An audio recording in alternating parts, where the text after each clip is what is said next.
SFC environmental award for species and habitats warriors हा पुरस्कार प्रदान करण्यात येतोय.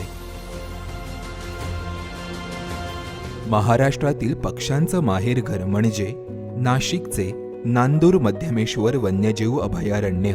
पाणलोट क्षेत्रात वसलेलं हे अभयारण्य महाराष्ट्रातील पहिलं रामसर स्थळ आहे. या अभयारण्याचं वैशिष्ट्य म्हणजे या ठिकाणी दूर देशातून लाखोंच्या संख्येत येणारे स्थलांतरी पक्षी आपल्याला या पक्ष्यांचं दर्शन घडवतात. इथले नेचर गाईड अभयारण्याच्या आसपास असणाऱ्या गावकऱ्यांनाच प्रशिक्षित करून त्यांना नेचर गाईड म्हणून अभयारण्यात नेमण्यात आलंय. 8 नेचर गाईड या ठिकाणी कार्यरत असून एखाद्या पक्षी तज्ज्ञांप्रमाणेच ते इथल्या पक्ष्यांची पर्यटकांना नेमकेपणाने माहिती देतात. यामुळे काय झालंय तर स्थानिक रहिवासी असणाऱ्या या नेचर गाईडना एक उपजीविकेची संधी मिळाली.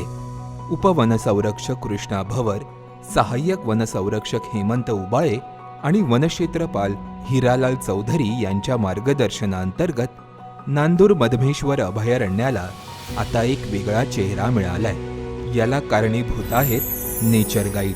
म्हणूनच या नेचर गाईडना बर्डिंग नॅचरलिस्ट या कॅटेगरीमध्ये दैनिक मुंबई तरुण भारतचा 2026 सालचा SFC environmental award for species and habitats warriors हा पुरस्कार प्रदान करण्यात येतोय. अतिशय चांगल्या भावना आहे. नांदूर मधमेश्वर अभयारण्यामध्ये खरोखर हे जे पक्षीमित्र आहे किंवा गाईड आहे यांनी अतिशय मेहनत घेतलेली आहे आणि त्यांचं खरोखर सायंटिफिक नॉलेज जे आहे पक्ष्यांबद्दल ते अतिशय उत्कृष्ट आहे. आणि जे काही विदेशी पर्यटक आहे किंवा आपले पर्यटक आहे त्यांना अतिशय चांगल्या प्रकारे पक्ष्यांची ते माहिती देतात आणि त्याची सायंटिफिक नाव सुद्धा सांगतात. म्हणजे अतिशय चांगलं काम आहे गाईडचं. नाही, आमची नांदूर मधमेश्वरच्या टीमला MTBने इथं आमंत्रित केलं. तर इथं आल्यावर आमच्या आरेफ साहेबांच्या मार्गदर्शनाखाली आमची नांदूरची टीम प्रथमतः इथं आली. MTBने आम्हाला जो आमंत्रित केलं पर्यावरण दिनानिमित्त, इथलं जेव्हा आम्ही वातावरण बघितलं तर आम्ही भारावून गेलो की एवढा आश्चर्यचकित झालो की आम्हाला वाटलं नव्हतं का एवढ्या मोठ्या प्रमाणात आम्हाला पहिला पुरस्कार देण्यात येईल.